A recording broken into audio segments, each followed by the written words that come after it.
네. 자, 여러분들한테 이제 시장에 대한 얘기를 주로 해드릴 텐데, 일단 어제 시장이 좀 빠져서 여러분들 좀 걱정하셨던 분들이 많을 것 같아요. 아무래도 엔비디아가 하락을 하면서 국내 증시가 먼저 선반영됐던 부분이었거든요. 자, 좀 포괄적으로 좀 차트를 보면서 같이 얘기를 해볼게요. 자, 일단은, 이제 우리가 여러분들이 이제 머릿속에 매매를 할 때 항상 알아두면 좋을 것 중에 하나가 뭐냐면, 그냥 제일 쉬워요. 그냥 딱 두 가지만 기억하시면 됩니다. 차트 사이의 빈 공간, 갭자리는 어지간하면 메꿔요. 결국 시간의 차이일 뿐이지 뭐 이런 시점에 대해서 예측하는 방법도 여러 가지가 있긴 하지만 뭐 거기까지는 교육으로 다루긴 좀 애매할 것 같고, 일단은 차트 사이의 빈 공간은 시간의 문제이지 결국에 메꾼다. 그렇다면 내가 종목을 매매할 때 이왕이면 위에 갭자리가 있는 종목을 사면 윗갭자리를 목표로 할 수 있으니까 좋을 것이고, 만약에 아랫갭자리가 있다라고 하면 결국에 이 아랫갭자리를 메꾸는 조정이 나올 수 있기 때문에 우리는 항상 경계하고, 혹은 너무 아랫갭자리가 아래에 크게 있다라고 하면 손절가를 잡아야 된다. 뭐 이렇게 쉽게 이 갭 하나만 알아도 이런 식으로 가이드를 잡을 수 있고요. 두 번째로 여러분들이 알아두시면 좋을 건 그냥 절반이라는 이 두 글자만 알아두시면 돼요. 모든 종목은 뭐 상승 추세를 만들든 혹은 하락 추세를 만들어내든 기술적 반등이 나오든 무조건 보통 일반적으로는 급격한 낙폭의 절반 정도까지는 기술적 반등이 나오는 게 일반적이고요.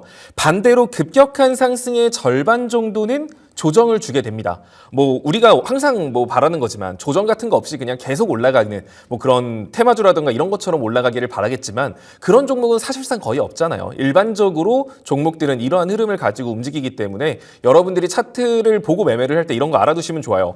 자, 일단은 그러면 코스피 지수 같은 경우도 이러한 관점으로 적용을 해본다라고 했을 때, 최근 코스피 지수는 급격한 낙폭에 딱 어디까지? 절반까지 회복을 한 거예요. 자, 그러면 이 급격한 낙폭의 절반까지, 이 구간 자체는 기술적 반등 구간이거든요. 그러면 여기서 이 절반 위에서 버텨낸다라고 하면 낙폭이 시작됐던 초입부 정도까지도 상승세를 이어갈 가능성이 높다라고 생각을 하시면 되고요. 만약에 이 절반에서 지지받지 못하고 밀린다, 이 절반 위에서 놀지 못한다라고 했을 때는 반대로 최근 상승폭의 절반, 자 그러면 그 자리는 2380 라인이거든요. 그러면 지금 여러분들이 좀 염두해야 될 건 뭐냐면, 코스피 지수가 아직 이 절반 위로 올라간 것도 아니고 이 절반 위로 올라간다 한들 위에 저항 구간들이 많죠. 자, 그러면 코스피 같은 경우는 일단은 여러분들이 지금 매매를 할 때 생각할 게, 코스피 2380 정도 선까지는 조정이 나와도 이상하지 않다라는 걸 생각해야 돼요. 근데 이거를 미리 생각하고 여러분들이 매매를 한다라고 하면은, 내가 지금 종목을 매수한다라고 하더라도 이 종목이 만약에 밀렸을 때, 아까 말했지만 지금은 개별 종목 차트보다는 시장 지수를 먼저 보라고 했잖아요. 자, 시장 지수가 만약에 이렇게 상승의 절반을 반납했어요. 그럼 여러분들이 지금 매수한 종목군들이 일반적인 뭐 예를 들어 정치 테마라던가 이런 식으로 투심이라던가 돌발 뉴스로 움직이는 게 아니라 일반적인 기술주, 우량한 기업들을 위주로 매매를 하고 계신 분들이라고 한다면, 시장 지수가 2380선까지 왔는데 과연 그러면은 지금 산 종목은 여기까지 빠질 때 안 빠질까? 당연히 빠질 거예요. 그러니까 이런 걸 미리 생각을 하면 지금 여러분들이 매매를 할 때, 지금 신규 진입이라던가 혹은 지금 내가 추가 매수를 하고 싶어요. 느낌이 좋아. 나 이거 왠지 갈 것 같아. 그래서 추가 매수를 하고 싶다라고 하더라도 지금 여러분들이 이걸 미리 생각해 놓고 있으면, 코스피는 2380 정도 선까지 조정이 와도 전혀 이상한 게 아니구나라는 걸 알고 있다면, 지금 그럼 내가 한번 신규 진입을 하고 밀리면 어차피 여기까지 한번 밀릴 수도 있으니까 여기서 한번 더 사야겠다. 이런 식으로 현금을 좀 더 효율적으로 사용할 수 있겠죠. 자, 그래서 여러분들이 지금 알아두면 좋을 건, 일단 코스피 같은 경우는 2380 정도 선까지는 언제 조정이 와도 이상하지 않다라는 걸 알아야 돼요. 자, 그리고 제가 아까 여러분들한테도 말했지만 지수 사이의 갭자리는 거의 시간의 문제이지 거의 무조건 메꾼다라고 보시면 되거든요. 일전에 이렇게 2300까지 밀리다니, 이렇게까지 밀려도 되나 싶었던 것도 이 자리에 뭐가 있었냐? 과거 이 자리에 갭자리가 하나 두고 시장 지수가 올라갔던 거였거든요. 그래서 그 갭자리를 메꾸는 조정이 나왔던 거고요. 정확히 그 갭자리, 그 일전에 안 메꾸고 올라갔던, 물론 갭을 당장 메꾼다, 1년 뒤에 메꾼다, 이거는 단언할 수 없지만 결국 시장 갭자리는 메꾼다는 거죠. 자, 그래서 정확히 일전에 만들어놨던 갭자리 메꾸고 이번에 반등한 거거든요. 근데 문제는 반등을 할 때 예쁘게 그냥 좋게 올라가면 됐는데, 자, 또 이렇게 불안 요소 하나를 만들고 올라갔죠. 자, 결국 그러면 시장 지수는 빠르면 이번에 메꿀 수도 있는 거예요. 지금 시장을 여러분들이 좀 객관적으로 보면은 시장에 악재가 해소돼서 시장이 반등하는 게 아니에요. 이거를 좀 아셔야 돼요. 뭐 상호 관세가 유예된 거지 면제된 게 아니거든요. 결국 이러한 결국 이제 면제가 된 게 아니고 유예가 됐기 때문에 나라 간의 이제 협상을 통해서 잘 풀리겠지라는 기대감. 그리고 중국이 미국하고 강대강대치 구도를 이어가면서 더 이상 관세로 숫자 노름하지 않을 거야라는 그런 극단적으로 가면서 자, 이렇게 극단적인 게 오히려 서로 약간 협상을 위해서 으르렁거리는 거 아니야? 조만간 미국하고 중국하고 협상하지 않을까? 지금 시장이 반등하고 있는 건 이러한 기대감 때문에 반등을 하고 있는 거지 정말 미국하고 중국하고 협상을 했다. 관세 지금 유예됐는데 다른 나라와 지금 협상을 통해서 관세가 확실히 낮아진 나라가 결과물적으로 나온다던가 이런 게 아닌 상승이기 때문에 사실 지금 시장 여러분들이 뭐 반등 나오고 오늘 좀 올라갔다라고 해서 기분 좋을 게 하나도 없는 거예요. 왜냐하면 그냥 지금은 기술적 반등, 낙폭의 절반 정도고 여기서 지금 해결된 게 아무것도 없는 상태. 그럼 이게 만약에 다음 주까지도 이러한 국면이 진행된다? 그러면 지금까지 시장은 기대했었단 말이죠. 상호관세 유예되겠지? 이런 기대했다가 이 기대가 실망으로 바뀌면서 아래로 이 아랫갭자리를 메꾸는 순간적인 과한 투매가 나올 수도 있는 거거든요. 그래서 지금 시장에선 여러분들이 현 구간에서 신규 진입은 정말 좀 주의를 하셔야 되고요. 특히 추가 매수가 더 위험해요. 추가 매수 같은 경우는 이제 여러분들 성격상 이미 과비 중인 종목에 어설프게 물타서 평단 맞추는 경우가 많기 때문에 지금 그래서 더더욱 여러분들이 매매에 조금 더 집중을 하실 필요가 있습니다. 자, 제가 오늘 좀 시장이 빠지는 게 좋다라고 말을 했던 이유가 뭐냐면 일단은 시장이 오늘 만약에 어제 미증시가 그래도 2, 3% 가까이 빠졌기 때문에 오늘 국내 증시가 하락 출발을 해서 한 2,400 정도 선, 요 정도까지 왔다가 금요일 날 이렇게 올라갔다고 쳐보죠. 금요일 날 만약에 이 정도로 회복을 했다라고 하면 코스피 같은 경우는 안정적으로 이렇게 상승 추세를 만들 수 있었어요. 오늘 만약에 빠졌고 오늘 한 2,400선까지 빠졌고 미증시 따라서 그리고 이렇게 좀 금요일 날 이렇게 2,420으로 올라가는 모습이 나온다? 그렇다는 소리는 코스피가 주봉상 이 480선을 지킨다라는 의미거든요.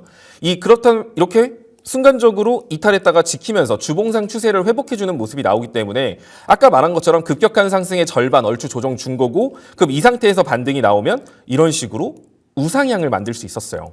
이런 식으로 우상향 추세를 만들었기 때문에 만약에 오늘 시장이 빠졌고 내일 만약에 2,420만 회복해줬던 그럼 어떻게 보면은 지금 지수 2,470인데 내일 지수가 2,420 회복하는 거면 이건 별로 안 좋은 거 아니에요가 아니라 이렇게 앞으로 우리는 시장을 멀리 봤을 때 이렇게 안정적인 추세를 만들기 위해서는 사실 오늘 조정이 나오는 게 좋았어요. 근데 오늘 조정이 안 나옴으로 인해서 이제 어떤 변수가 생겼냐면 자 오늘 저녁 나스닥 뭐 반등 가능성 높겠죠. 지금 차트상 나스닥이 반등 포인트에 위치해 있기 때문에 자 그렇다고 해서 이제 그럼 내일 또 국내 증시가 어정쩡하게 올라가요.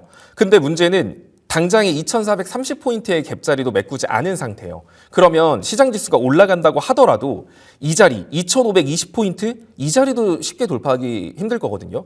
이 자리까지만 온다 그래도 여기서 만약에 이제 뭐 갑자기 뭐 중국하고 미국하고 협상이 진행됐다. 뭐 이런 우리가 기대했던 뭔가 호재가 던져지는 게 아니라 지금 같은 분위기라고 한다면 시장 지수는 그럼 2,520포인트 여기까지 올라갔다가 여기 못 뚫고 밀릴 가능성이 높은데 문제는 여기까지 올라갈 때 지금 여러분들 시장 분위기 보면은 정치 테마 관련주들만 움직이지 사실상 기술주들이 막 시장의 중심을 잡고 시장의 막 멱살을 잡고 끌고 올라가는 그런 시장이 아니거든요. 그런 시장이라고 한다면 크게 문제될 게 없어요. 근데 지금 정치 테마 움직여 정책주들 돌발 이슈로 움직이는 그냥 그런 투심으로만 움직이는 종목군들이 대부분이기 때문에 실질적으로 시장 지수가 2,520까지 올라간다, 뭐 2,530까지 올라간다라고 하더라도 여러분들이 투자하고 있는 일반적인 중소형 종목이라던가 뭐 대형주들, 기술주들은 시장 지수만큼도 못 올라갈 가능성이 높아요. 근데 여기서 만약에 2,520 위에서 안착 못하고 밀린다? 자, 그럼 이 급격한 상승의 절반을 반납하기 위해서는 시장 지수가 이렇게 한 번에 투매가 안 나올 수 있겠지만 뭐 이런 식으로 계단식으로 조정을 주고 다시 이렇게 올라갈 수도 있겠죠. 근데 이런 식으로 계단식 투매만 나와도 올라갔을 때 내 종목은 3% 올라갔는데 빠지니까 내 종목 8% 빠지네. 이런 상황이 나올 수 있는 거거든요. 그러니까 결국 시장 직선을 회복하는데 내 종목은 계속 답답한 그런 상황이 나올 수 있기 때문에 지금 시장에서 여러분들이 좀 대응을 한다라고 하면은 일단 매매를 할 때 항상 2,380포인트까지는 지금 여러분들이 매매를 신규 진입 추매를 할 때 막 돈 있다고 그냥 시장가로 전량 매수 이렇게 누르지 말고 생각 한 번 하라는 거예요. 2,380까지도 빠질 수 있다 그랬는데 그러면 지금 반만 사고 2,380 오면 남은 거 사자. 이런 생각으로 여러분들이 신규 진입이라던가 추가 매수를 하는 게 맞고요. 여기서 시장 지수가 더 오른다라고 해도 2520이나 2530포인트 이 자리 돌파해서 안착까지 이어질 가능성은 좀 낮다라고 보여지거든요. 그럼 여기까지 오면 이제 그때 가서 아랫갭 자리 지금 2개나 놔둔 상태이기 때문에 이때는 시장 지수가 뭐 별 시덥잖은 이유를 들어서라도 이런 식으로 투매를 한번 불러온다던가 뭐 이렇게 한번 조정을 줄 수 있어요. 그러면 여기서 여러분들이 손실이라고 하더라도 내가 지금 가지고 있는 게 약수익이야. 근데 왠지 더 갈 것 같은데 더 갈 것 같은데 이거 많이 산 건데 좀 크게 먹고 싶은데 지금 시장 분위기 좋은데 이렇게 생각하지 말고 시장 지수 한 2520포인트 오면 여기서는 여러분들이 일부라도 익절을 하는 거예요. 리스크 관리 차원에서. 그리고 그냥 갔어. 그러면 좋게 생각해요. 야, 내가 조금 줄이니까 역시 잘 가는 것 봐. 내가 재물이 됐구나. 하고 남은 거 가지고 분할 매도해서 윗구간 보시면 되는 거지만 여기서 밀린다? 그러면 그때는 정말 시장지수 2400 정도 선까지 크게 밀릴 수도 있거든요. 그러면 여기서 내가 그래도 일부라도 리스크 관리 차원에서 비중을 줄여놨다면 이렇게 밀렸을 때 그 아래에서 내가 팔았던 걸 다시 그 수량 그대로 혹은 그 이상 매수할 수 있겠죠. 그런 식으로 지금은 여러분들이 개별 종목의 차트 어차피 지금 이슈라고 해봐야 대선 이슈밖에 없잖아요. 지금 국내 증시 보면은 뭐 이재명 후보가 어디를 갔다더라 하면 막 그거 올라가고 사실 이게 뭐 차트적인 분석이 의미가 있는 게 아니죠. 결국 지금은 투심으로만 움직이는 종목들이고 그 투심을 이용해가지고 단타를 치는 거지 이걸 뭐 분석의 영역이라고 볼 수는 없거든요. 제가 생각하기엔. 그래서 지금 같은 시장에 본인이 뭐 그런 식으로 계속 실시간으로 단타를 치는 분들이 아니라고 한다면 내가 투자하고 있는 게 그냥 일반적인 뭐 반도체라던가 이런 기술주 혹은 중소형 섹터 이런 거를 투자하고 있어요. 뭐 양자 컴퓨터라든지 이런 걸 투자하고 계신 분들은 지금 시장에서는 본인 개별 종목의 차트만 본다거나 그냥 당일 뜬 뉴스를 볼 게 아니라 이런 식으로 제가 잡아준 시장 지수 포인트마다 여기 오면 보합인데 한 약수익인데 그래도 손실인데 그래도 일부라도 비중은 줄이는 식으로 시장 지수를 보면서 매매를 하시는 게 굉장히 중요하다라고 보여집니다. 자, 그리고 그래도 이제 우리가 앞으로 시장을 판단하려면 사실 그 미증시를 안 볼 수가 없거든요. 그러니까 미증시를 통해서도 여러분들이 대략적인 시장 분위기를 파악한다라고 하면은 일단 미증시에서 여러분들이 주목할 거는 세 가지예요. 물론 나스닥 차트도 중요합니다. 나스닥 차트도 중요하지만 세 가지 기업을 보시면 되는데 첫 번째로는 엔비디아, 두 번째로는 테슬라, 세 번째로는 애플이에요. 이 세 가지 중심으로 보시면 되고 일단 왜 이쪽을 보라라고 하냐면 일단 일단 미국도 마찬가지예요. 솔직히 미국도 지금 반등이 나온다고 해도 다 기술적 반등이거든요. 뭐 기술주에서 호재가 나와서 올라가는 게 결코 아닙니다. 그러면 결국 나스닥도 제대로 된 상승으로 연결되고 하려면 기술주들이 우하향 추세를 벗어나는 움직임이 나와야 나스닥도 찐 반등이 나올 수 있는 거고요. 기술주들이 우하향 추세를 벗어나야 기술주들 안에서 이슈들이 형성이 되고 기술주 강세장으로 연결이 될 수 있는 거예요. 그래서 항상 여러분들이 보면 돼요. 이렇게 나스닥 차트를 보면서 엔비디아 중심으로 보시고 엔비디아가 115불 이렇게 추세선 그어놓고 뭐 대략적으로 115불, 120불 위로 올라가기 전까지는 시장 지수는 그냥 기술적 반등. 언제 무너져도 이상하지 않아. 근데 만약에 엔비디아가 115불, 120불 위로 올라갔다?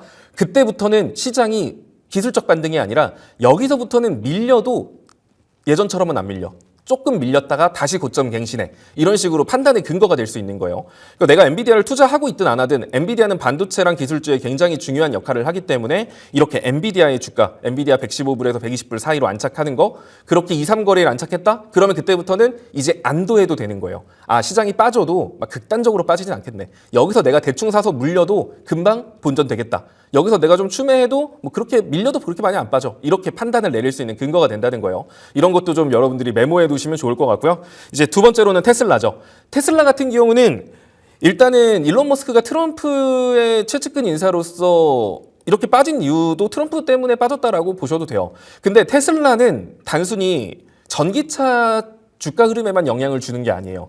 테슬라가 안고 있는 섹터가 2차 전지도 안고 있고 전기차도 안고 있지만 휴머노이드 로봇부터 시작해서 자율주행 그리고 우주항공까지 다양한 섹터를 품고 있거든요. 그렇기 때문에 테슬라가 안정적으로 상승하는 모습을 보이면 자연스럽게 테슬라에 대한 관련된 이슈들이 나올 수밖에 없어요. 그래서 이제 테슬라 같은 경우가 지금 그래도 테슬라가 최근에 낙폭이 제일 커서 그런지 가장 안정적인 박스권을 만들고 있거든요. 테슬라도 지금 보시면 220불에서 한 270불 좀 크게 박스권을 긋고 있는데 테슬라가 여기 241선, 275불 위로 올라갈 때까지 이때까지는 방심하면 안 되는 시장인 거예요. 막 이렇게 올라갔는데 시장 좋은 것 같아. 근데 테슬라 주가 보니까 275불도 아니고 막 260불, 막 257불 막 이래.